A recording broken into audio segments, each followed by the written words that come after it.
Emily, how many times do I have to tell you? Hurry up, your dad is waiting. I'm sorry, I'll bring it right away. Jeez, you're so clueless. I can't believe you work for a big company. Ah! This one's a real piece of work, isn't she? Why did Jackson even marry her? Well, she makes good money and she's easy on the eyes. Yeah, I guess she is pretty and has a good figure. I am Emily. I am 30 years old and have been married for 3 months. So I'm basically a newlywed. I live with my husband, Jackson's family. Living with in-laws is not so common these days, but my husband says it's natural because he's an only child. I don't know anyone among my friends who does this, so it doesn't feel natural to me. But I keep my mouth shut because speaking up only leads to yelling. I do work for a major company and make a decent salary. My husband works for a small to medium-sized business, so he doesn't make as much. I might even make close to 1.5 times his salary. He doesn't seem to mind depending on a woman's income. Before we got married, he said he'd take care of everything and that I didn't have to work if I didn't want to. But after we got married, I ended up being treated like a servant. Not just by my husband, but also by my mother-in-law and father-in-law. I can't stand any of them. My mother-in-law is the worst. She seems to take pleasure in making my life miserable. Every time she sees me, she scowls and starts complaining. Oh, you're going out? Yes, I have a meeting today, so I have to leave early. Putting on so much makeup. Is there someone you like at your workplace? No, there's no one. Don't lie. A woman who puts that much effort into her makeup must be interested in a man. Ugh, disgusting. That's not true. I'm just trying out a new eyeshadow I bought. Fine, just go already. I wasn't even wearing that much makeup. Just a subtle, office-friendly beige eyeshadow. Though it was a new brand I picked up on my way home yesterday. Even so, it's just a plain beige, no glitter or anything. But women tend to notice other women's makeup changes. I couldn't understand the need for snide comments as I headed to work. When I got home, everyone was waiting at Jackson's family house. Hey, Emily, bring me a drink, will ya? Sure. Where the hell are my appetizers? Here they are. What? What is this? Who can eat this crap?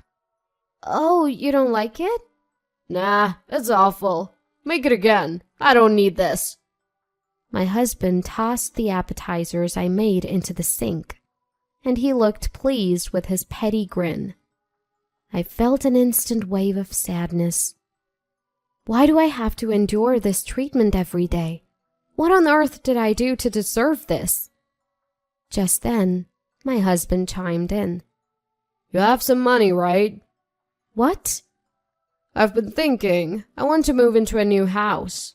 Right, Mom and Dad?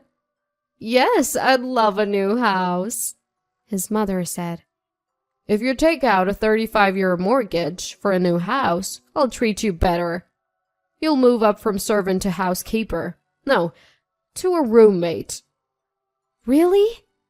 No, I was wrong all this time. Please forgive me. Just buy a house and I'll truly cherish you as my wife and never say anything terrible again. Are you serious? Yes, I'm serious. At that moment, I made a wrong judgment. I couldn't see through my husband's convincing act. Desperate to escape the demeaning treatment, I went along with it and took out a 35-year mortgage to buy a house. I thought it might mend my relationship with my husband. Maybe I'd get to understand him better and truly cherish him. With a glimmer of hope, I decided to buy a house.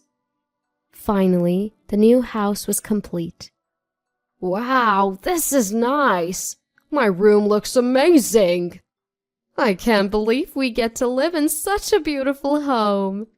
My study looks awesome too. But a tough situation was waiting for me. My husband became even more reckless with money and stopped contributing to the household expenses. He also started going out every night. I wondered if he was hitting the bars. I had always contributed more to our living expenses. It wasn't that my husband gave nothing. His contributions helped. Now, he's giving zero, not a cent. So, I had no choice but to work as hard as I could. My main job couldn't possibly cover the mortgage, so I started a side gig. My company allows side gigs, so I took on jobs I could do from home. I couldn't earn much due to my lack of skills. However, as I got the hang of it, my earnings increased, and I was glued to my computer late every night. Gradually, this took a toll on my body. Before I knew it, I was exhausted and even developed a fever. Oh, I'm hot. I feel dizzy. After a meeting at work, I tried to stand up, but collapsed. That's when I was rushed to the hospital. When I regained consciousness, I was lying in a hospital bed. Where am I? Oh, right, I collapsed. What should I do? I still have pending tasks. I checked my phone and saw messages on WhatsApp from colleagues and superiors telling me to take it easy. I felt blessed to have such caring colleagues. As I was looking at my phone, the door burst open. It was my mother-in-law. Mother-in-law! She rustled through her bag and pulled out some papers. Here it comes again. I assumed it was about divorcing my husband. Sign this paper! I couldn't see well without my glasses, but I managed to scribble my signature. So we both had our personal seals with us, and we used them to finalize the documents. The reason I wasn't wearing my glasses? I broke them when I collapsed at work. So yeah, my handwriting probably looked atrocious. It wasn't illegible or anything, but without my glasses, that's the best I could do. Now I can give you $5 million. What? You don't have your glasses. Can you see it if I hold it this close? This is That's right. It's a gift agreement. Normally, anyone would see that a divorce petition and a gift agreement are completely different in format. But I had thought mother-in-law was planning to force me into signing a divorce paper because she's always been out to get me. When I wore new eyeshadow once, she accused me of cheating, so I thought she was trying to frame me. Then she'd snatch the alimony from me in a divorce lawsuit. But that wasn't it at all. As I stood there completely baffled, mother-in-law began to cry quietly. I'm so sorry, Emily. Please forgive me. What's going on? Her sudden tears threw me off. Did I say something wrong? But I hadn't said anything to hurt her. So I was utterly confused and even more panicked. Truth is, I was told to harass you, or else they'd do something terrible to me. What? Your father and Jackson, they treat you like a servant, right? I wanted to treat you well, but they said I had to harass you too. Really? Once, when you weren't around, I suggested we stop bullying you. They yelled at me and sold something valuable of mine. I'm so sorry. I was weak. I see. Was my mother-in-law told this by them? So that's why my mother-in-law had been so awful to me. I want to give you $5 million as a way to make amends. No, I can't accept that much money. Let's cancel what we just did. It's fine. I don't have much time left. I want you to have it. What? I have cancer. What? What a twist. I never knew my mean mother-in-law who had been tormenting me had cancer.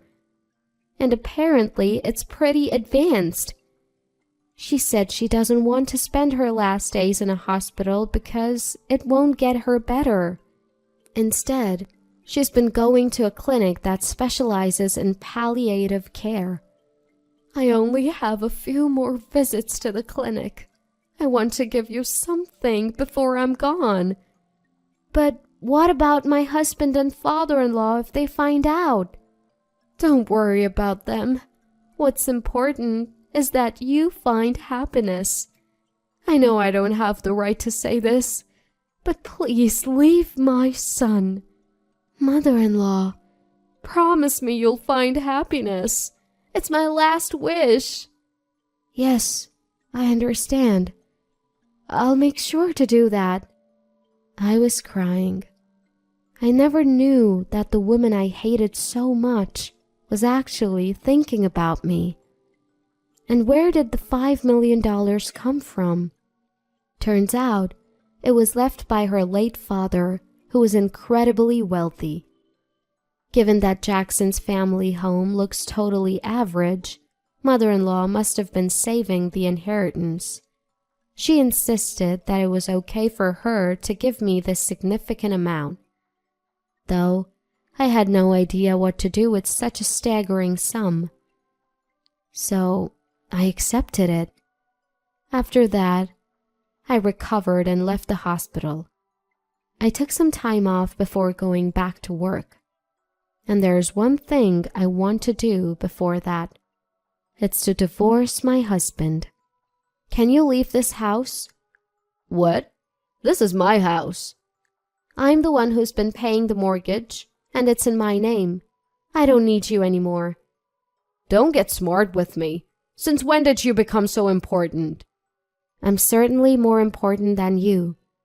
Sneaking out to the other women's homes at night. What? I noticed unfamiliar makeup or something on your shirt. I hired a detective because I suspected you were cheating. What did you just say? See this picture? All lovey-dovey on a date? Gross. So physically close. That's, I have plenty more evidence. Want to see? This is truly revolting. What is this? Disgusting. My husband looked pale as a ghost. He must have thought he'd never get caught cheating. At first I thought maybe he was at a pub. After all, he enjoys drinking outside. Turns out, he was spending time at a younger woman's house. And they were, well, involved. I was disgusted. Why had I let this terrible man boss me around all this time? If I had been stronger, I could have stood up to him. But the old me was isolated at Jackson's family home. So, I had no allies and couldn't say a word. I was scared, and it's embarrassing to admit. But now it's different. I have my powerful mother-in-law by my side. Really? What a repulsive son I have. I can't believe he's my child.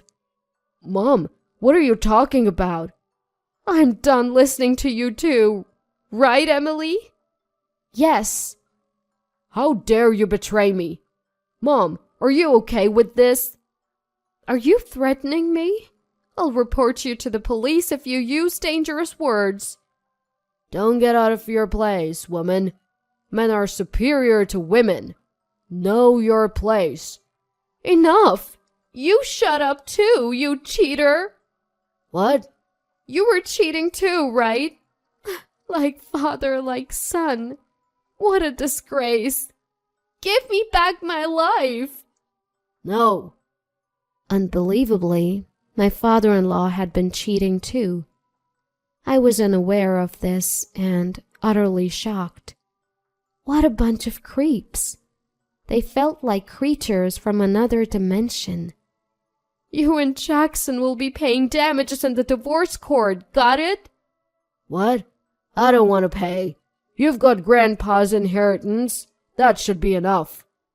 That inheritance went to Emily. What? Huh? We made a formal agreement for a living gift. What? Why would you give it to her? I could have used it. I wanted to inherit it. Look, you guys weren't even going to get the stuff set aside for you in the first place. What? Truth is, I have terminal cancer. I'll be gone soon. You guys can't inherit anything because you treated Emily so poorly. You've made my life miserable, and your dad's been cheating for years. You don't deserve anything. What the heck is going on? This is outrageous. They had made mother-in-law's life unbearable. They did things too cruel to even put into words.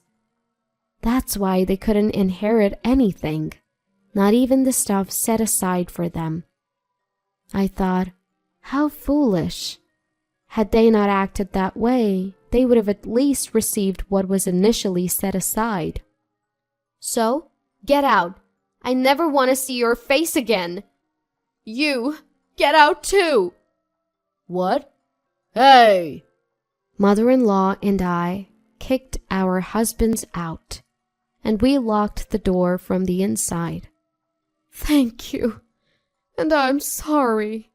It's okay. I didn't want to go to the hospital, but I heard the palliative care units are quite nice now, so I've decided to check in. Is that so? I've been healthy all my life and wanted to spend my last moments at home, but a hospital feels safer. Well, there are doctors and nurses. So mother-in-law checked into a hospital with a palliative care unit. 2 months later, she passed away. I guess it was really the end for her. After that, I went through with the divorce. Mother-in-law had already divorced before her passing. I was able to secure a settlement from my ex-husband during the divorce trial. He came to the house and begged to be let in. He apparently has no more money, even for a budget hotel stay. He had been wasting money on gambling and giving gifts to women. I wondered why I had ever married him in the first place. I had no knack for picking the right guy, not a single redeeming quality. I got dumped by Olivia, and now I have nowhere to live. Olivia? The woman you cheated with? Yeah. Can you believe she left me for some guy who makes more money and looks better? I've been trying my best here. Well, I wouldn't want you either if I were her. You had your fun with younger women. Consider it a life lesson. I hung up the annoying call from my ex-husband right away, and then I blocked his number. I've already received the settlement from the divorce. There's no need to keep in touch. As for what happens to him next, it's none of my concern. I don't know how my father-in-law is doing, but rumor has it he's disliked by the entire family. He's being avoided for being the worst kind of man, who always belittled his wife and didn't even attend her funeral. I used to despise my mother-in-law, but not anymore. Sure, she was weak and felt the need to harass me, but thanks to her, I've become stronger in some ways. I'm planning to visit her grave and clean it on her monthly Memorial Day.